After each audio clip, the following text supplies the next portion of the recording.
Hello दोस्तों, inspirational book summary YouTube channel में आपका फिर से स्वागत है। आज हम लोग इमोशनल इंटेलिजेंस बुक के बारे में बात करने जा रहे हैं। शुरू करने से पहले वीडियो को लाइक और ऐसे ही लाइफ चेंजिंग बुक समरी सुनने के लिए चैनल को सब्सक्राइब कर लीजिएगा। तो चलिए शुरू करते हैं। इस किताब की समरी को सुनकर आप अपने इमोशंस को कंट्रोल करना सीखेंगे, जिससे आप जीवन में अपार सफलता हासिल करेंगे। What is emotional intelligence? Emotional intelligence क्या है? दोस्तों, बचपन से ही आप IQ यानी इंटेलिजेंस क्वोशिएंट के बारे में तो सुनते आए होंगे। IQ से हमारी एकेडमिक्स इंटेलिजेंस का पता चलता है। ज्यादा IQ वाले लोग ज्यादा सफल माने जाते हैं, लेकिन अब वैज्ञानिकों का मानना है कि सफल होने के लिए इमोशनल इंटेलिजेंस का होना भी जरूरी है और इसी को हम EQ से मेजर करते हैं। वास्तव में हाई IQ वाले लोग बहुत बार सफल नहीं हो पाते, बल्कि जिन लोगों में IQ और EQ का सही बैलेंस होता है, लाइफ में वही सफल होते हैं। इमोशनल इंटेलिजेंस की परिभाषा। इमोशनल इंटेलिजेंस का मतलब है अपने अंदर के इमोशंस को समझना और उन्हें खुशी हासिल करने के लिए कंट्रोल कर पाना।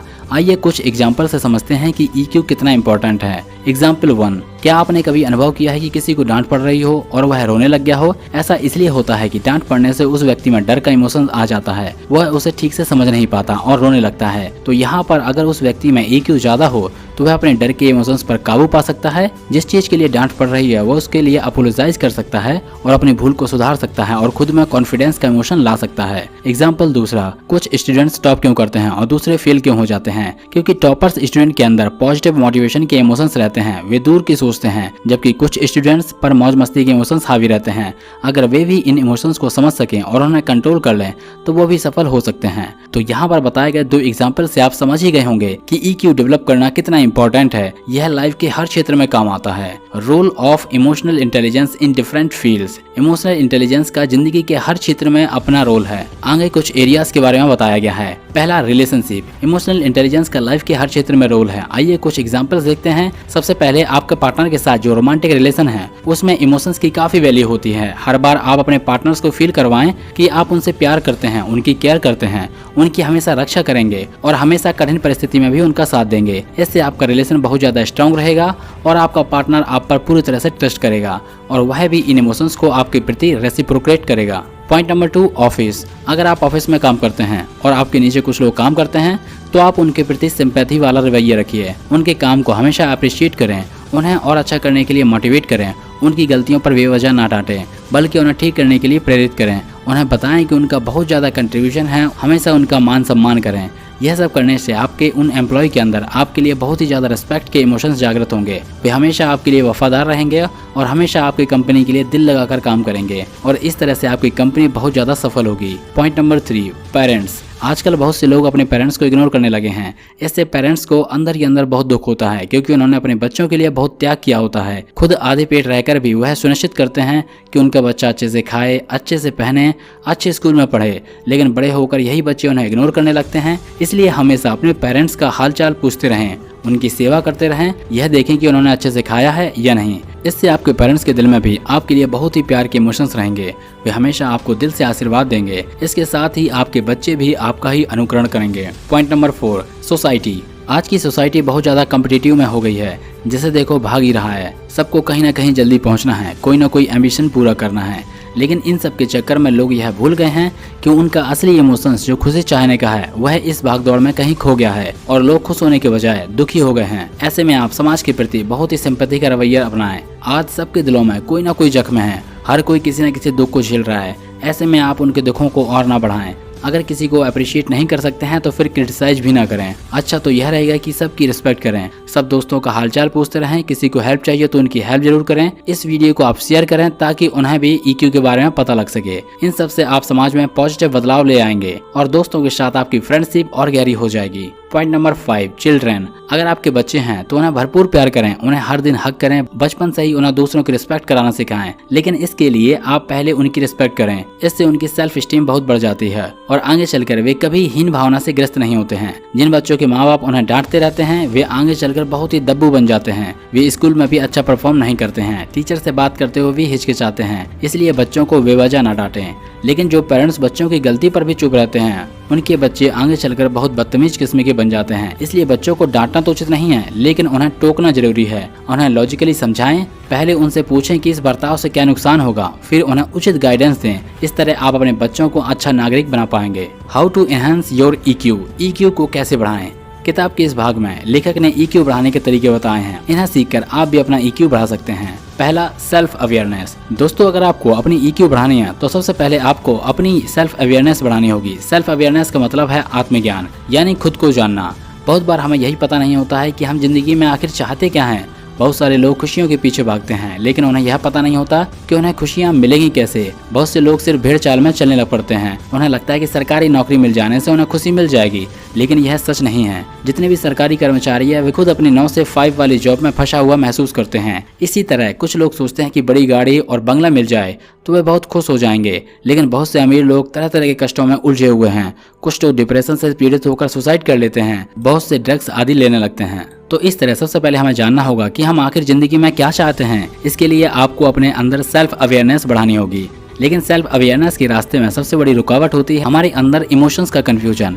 दिन भर में हमारे अंदर लगभग 60,000 तरह के विचार आते रहते हैं, जिनसे हमारे भीतर इमोशंस का कूड़ा करकट इकट्ठा हो जाता है। इससे ब्रेन बहुत ही कंफ्यूज हो जाता है और हम सेल्फ अवेयर नहीं हो पाते। इन सब को दूर करने के लिए लेखक ने कहा है कि सबसे पहले अपनी जिंदगी से डिस्ट्रैक्शंस को हटा दें। फोन और टीवी का इस्तेमाल बहुत ही ज्यादा कम कर दें, क्योंकि इन दोनों की वजह से हमारे अंदर इमोशंस की सुनामी सी आती रहती है और आपका दिमाग इन फालतू के विचारों को प्रोसेस करते करते परेशान हो जाता है। इससे आपके अंदर के क्रिएटिव आइडियाज गायब हो जाते हैं। इसलिए यह जरूरी है कि आप हर डिस्ट्रैक्शन से दूर रहें। ऐसा करने के बाद आप आंखें बंद करके मेडिटेशन करें और अपने इमोशंस को महसूस करें। अगर आप दुखी हैं तो आप उस दुख को महसूस करें, फिर उस दुख का कारण जानें और उनका निवारण ढूंढ लें। इससे आपको अपनी प्रॉब्लम्स का सही से पता चल जाएगा। इसके बाद ब्रह्मांड का शुक्रिया करें कि आज आपको बहुत अच्छा दिन दिया, आपके सामने भोजन रखा। इससे आप में पॉजिटिव एनर्जी भर जाएगी और ब्रह्मांड आपको और देने लगेगा। इस तकनीक से आप सेल्फ अवेयर होंगे, यानी अपने आप को जानने लगेंगे और आपके जो असली इमोशंस हैं आप उनके करीब आएंगे। आपको भेड़ चाल में चलने की जरूरत नहीं रहेगी और वही काम करेंगे जिसे करने से आपको खुशी मिलती है। Point number 2, channelize your emotions. अपने इमोशंस को सही दिशा में चैनलाइज करना सीखें। अगर किसी बात से गुस्सा है तो उस गुस्से को निकालने के लिए आप एक्सरसाइज का सहारा ले सकते हैं। अगर कोई फ्रस्ट्रेशंस है तो उसे चैलेंज में कन्वर्ट कर सकते हैं। जैसे अगर पड़ोसी ताने देते हैं तो आप मन ही मन ये डिसाइड कर सकते हैं कि एक दिन आप बहुत ही सफल इंसान बनकर दिखाएंगे, फिर उस कार में जुड़ जाएं, ना कि गम के सागर में डूब जाएं और ना ही किसी एडिक्शन में फंस जाएं। इसी तरह से अगर आपके मन में गम या दुख का इमोशन है तो उससे बहुत ही क्रिएटिव काम करा सकते हैं। कविता, गीत, गजल, पेंटिंग, किस्सा, कहानी आदि उपन्यास लिख सकते हैं। आपने देखा होगा कि जितने भी आर्टिस्ट हैं वे अपने संघर्षों की पीड़ा को अपनी कला में डाल देते हैं और ऐसे उनके मास्टरपीसेस बनते हैं। तो इस तरह किसी भी इमोशंस को आप आउटबर्स्ट में कन्वर्ट ना करके बल्कि उसे एक पॉजिटिव डायरेक्शन दे सकते हैं। इससे भी आप इमोशनली इंटेलिजेंस बन जाएंगे। Point number 3, motivate yourself. बहुत से लोग आजकल छोटी छोटी बातों से दुख और निराशा में डूब जाते हैं और धीरे धीरे डिप्रेशन के शिकार हो जाते हैं, क्योंकि वे अपने इमोशंस को कंट्रोल करना नहीं जानते। जिंदगी में तो सुख और दुख आते ही रहेंगे। अगर कभी कोई दुख आ जाए तो अपने आप को खुद ही मोटिवेट करना सीखें। इसके लिए आप कोई सेल्फ हेल्प की मोटिवेशनल किताब पढ़ सकते हैं। इस यूट्यूब चैनल पर आपको तरह तरह की सेल्फ हेल्प बुक्स की समरी मिल जाएगी, तो उनको आप सुन सकते हैं। इन समरी को सुनकर आपका मूड काफी हद तक अच्छा हो जाएगा और आप आगे बढ़ने के लिए मोटिवेट हो जाओगे। दोस्तों याद रखें, वक्त कभी भी एक जैसा नहीं रहता है। कभी बरसात होती है तो कभी पतझड़, कभी सर्दी तो कभी गर्मी। इस तरह से कोई भी सिचुएशंस भी एक भी जैसी नहीं रहती है। इसलिए बुरी सिचुएशंस में भी अपना धैर्य ना खोएं और अपने आप को मोटिवेट करते रहें। छोटी छोटी चीजें करके भी आप खुद को मोटिवेट कर सकते हैं। जैसे हर दिन एक्सरसाइज करने का नियम बनाएं, गार्डनिंग शुरू कर दें, कहीं घूमने निकल जाएं, अच्छा म्यूजिक सुने, मेडिटेशन आदि करें। इन सब से आपको काफी मोटिवेशन मिलेगी और आपकी EQ बहुत बढ़ जाएगी। Point number 4, recognize emotions in other. EQ बढ़ाने के लिए केवल अपने इमोशंस को जानना ही काफी नहीं है, बल्कि आपको सामने वाले के इमोशंस को भी समझना होगा। अगर सामने वाला दुखी है तो उस समय जोक्स आदि ना सुनाने लगें, बल्कि उस समय आप भी उनके दुख को समझें और अपने अंदर सीरियस इमोशंस लाएं।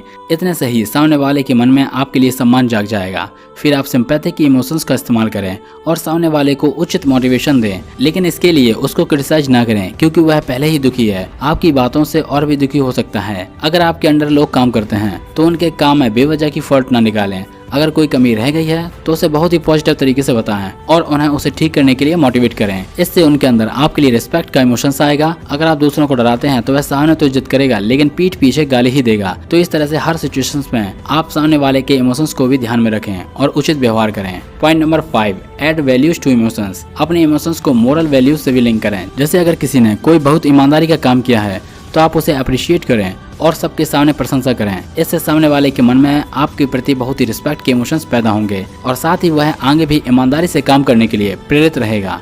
ऐसे ही अपने बच्चों को भी अच्छी वैल्यू सिखाएं। जब भी वो कुछ अच्छा कार्य करें तो आप उनकी भरपूर तारीफ करें।